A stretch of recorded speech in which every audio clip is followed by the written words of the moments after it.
දේශීය වෛද්‍ය කැලුම් වීරසිංහ මම ගිය සැරේ පොරොන්දු වුණා සම්පත් බැංකුව තලායන ශාඛාවේ මේ තවත් දුරටත් මේ වගේ හොරකම් සිද්ධ වෙලා තියෙනවා ඒගොල්ලන්ගේ ඉදිරිපත් කරනවා කියලා අද මම මේ රත්නායක මහත්තයා ඉදිරිපත් කරා.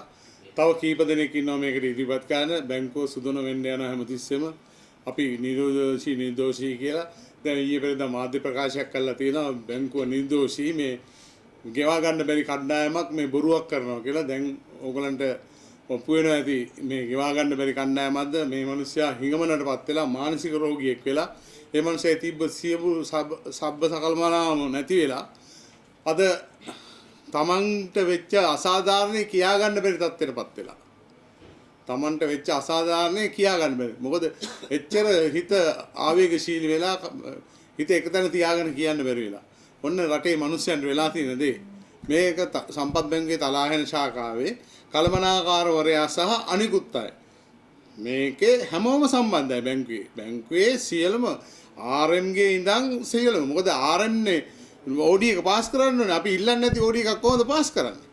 මේ මහත්තයා OD ඉල්ලලා නැහැ. එයාගේ account එකට OD දාලා. ඉතින් මටත් එහෙම තමයි. මම OD ඉල්ලන්නේ නැතුව මට OD දාලා. මම මේ ලෝන් ඉල්ලන්නේ නැතුව මට රිවෝලින් කරලා ලෝන්. දවස ගානේ ලෝන් දීලා ලෝන් කපනවා. මෙහෙම වෙන්න බෑ බැංකුවක ප්‍රඥාප්තියක් තියෙන. බැංකු ප්‍රඥාප්තිය අනුව වැඩ කරන්න ඕනේ. ඒක තමයි මම හැමතිස්සෙම කිව්වේ බැංකුව ගැන මගේ කිසි විශ්වාසයක් නැහැ. බැංකුවට CID ගේ මේ ගිහිලා කම්ප්ලේන්ට් කළා. දැන් CID ගෙන් බැංකුවේ මේ මැනේජර්වරයා කළමනාකරුවරයා හා අනිත් තවත් කෙනෙකුත් අත්තරංගොඩ අරගෙන අපිට නිදාස් කරලා තියෙනවා. පිටස්තර පුද්ගලයෙකුත් අත්තරංගොඩ නම් අපිට නිදාස් කරලා තියෙනවා. දැන්ටත් CID ගෙන් මේක කරගෙන යනවා. දැන් අපි ඉල්ලලා තියෙනවා මේ ට්‍රැවල් බෑන්ඩ් එක. ඒ කියන්නේ පිටරට යන්න බැරි වෙන්න ඒක CID ගෙන් ඉල්ලගත්ත අපේ ට්‍රැවල් බෑන්ඩ් එක 5 දිනෙකට හිටපු කළමනාකාරතුමිය ඇතුළු තව කට්ටියකට. නමුත් CID එක මේක හරියට ක්‍රියාත්මක වෙන්නේ නැහැ කියලා මට හිතෙනවා. එහෙම වුණා නම් ඒ පහුවෙන්දට ඇවිල්ලා අපිට තාවත් එවිඩන්ස් නැහැ කියනවා. එවිඩන්ස් එනකම් මේක අපි කල් ඉල්ලනවා කියලා යනවා. ඒ වගේම තමයි තව අල්ලන්න තව කට්ටිය ඉන්නවා. ඒගොල්ලෝ ඒ අපේ CID එක විසින් කරන පරීක්ෂණ කමිටුවේ ඉන්න සමාජික නෝන කෙනෙක් ඉන්නවා. එයාගේ නෑදෑයෙක් ඉන්නවා ඒකේ. ඒ හින්දා ඒකත් කල් යනවා. ඉතින් මම තවදුරටත් මේ CID එකත් එක්ක මේක ඉදිරියට යනවා. ඒක තමයි අද වෙනකම් වර්තමාන තත්ත්වය. මම මේ ගිය සතියේ කිව්වනේ මේ බැංකුව බොරු කියනවා අපි බොරු කියනවා කියලා බැංකුව කියනවා කියලා. ඒක ඔප්පු කරන් තමයි මේ මහත්තයාට මම අද ආරාධනා කරලා ගෙන්න ගත්තේ. තව ලබන ඊළඟ ඒවටත් තව කීප දෙනෙක් ඉන්නවා ගෙන්නන්න. මේ ගොඩක් CID කම්ප්ලේන්ට් කරපු කට්ටිය ඉන්නවා. පංගුවක් ඒගොල්ලෝ බැංකුව විසින් බය කරලා තියෙනවා. පංගුවක් ඒගොල්ලෝ අතහැර ගිහිල්ලා තියෙනවා මේ අවනම්බුවට. ඒ වගේ දේවල් එලා තියෙනවා. දැන් කවුරු විතර පාඩුවක් කළා තියෙනවද මේ බැංකුවේ? මම දන්න විදිහට මට මිලියන 337ක් විතර පාඩු වෙලා තියෙනවා. يعني කෝටි 10ක් විතර? ඔව්. ඒ කියන්නේ මගේ මුදල් මම වාහන විකුණු මුදල් අපි හැමදාම වාහනයක් විකුණනකොට ඩොකියුමන්ට්ස් LC ඩොකියුමන්ට්ස් තියෙන බැංකුවේ. ඒ වාහනවල මේ කස් ඩෙක් එක ඔක්කොම බැංකුවේ තියෙන. ඒතකොට අපි කස්ටමර්ට වාහනේ විකුණනවා නම් සල්ලි දාලා ඉන්න ඕනේ බැංකුවෙන් ඩොකියුමන්ට්ස් ගන්න. ඒ ඩොකියුමන්ට්ස් ඔක්කොම අර වාහන විකුණලා තියෙනවා. නමුත් අපේ LC ක්ලියර් වෙලා නැහැ. ඒගොල්ලෝ OD කරලා කපලා. අපේ තියෙන FD ටිකත් කපලා ඒවත් කපලා. ඒක තමයි මම හැමතිස්සෙම කිව්වේ.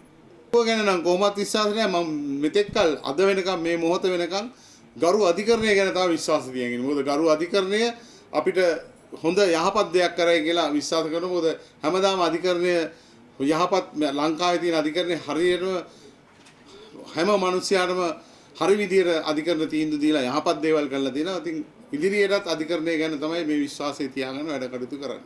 මම බලාපොරොත්තු වෙන අධිකරණ විසඳුමල්ලා අපි ගැන සානුකම්පිතව බලලා මේ ගැන සොයා බලලා හරියටම විසඳුමක් දෙයි කියලා මම බලාපොරොත්තු වෙනවා. බැංකුව හැම ශාඛාවම වගේ මේ වගේ හොර වැඩ වෙලා තියෙනවා. අපිට ඒවා ගොඩක් ඇවිල්ලා තියෙනවා. නමුත් අපි දන්නේ අපේ ශාඛාව ගැනනේ. අපිට අනිත් ශාඛාවල් ගැන අපිට එච්චර පැහැදිලි දැනීමක් නැහැනේ. අපි දන්නේ අපේ ශාඛාව ගැන. අපේ ශාඛාවේ කළමනාකරුවරු ඇතුළු ප්‍රාදේශීය කළමනාකාරතුමා ඇතුළු අනිකුත් කණ්ඩායම්. මොකද මේක පොඩි මිනිහෙට කරන්න බෑ. මේක චේන් එකක් වගේ එන්නේ. මේක මේ ලොකු තැන ඉඳන් මේක අර රෙසන් එක හොයනවා වගේ වැඩක්.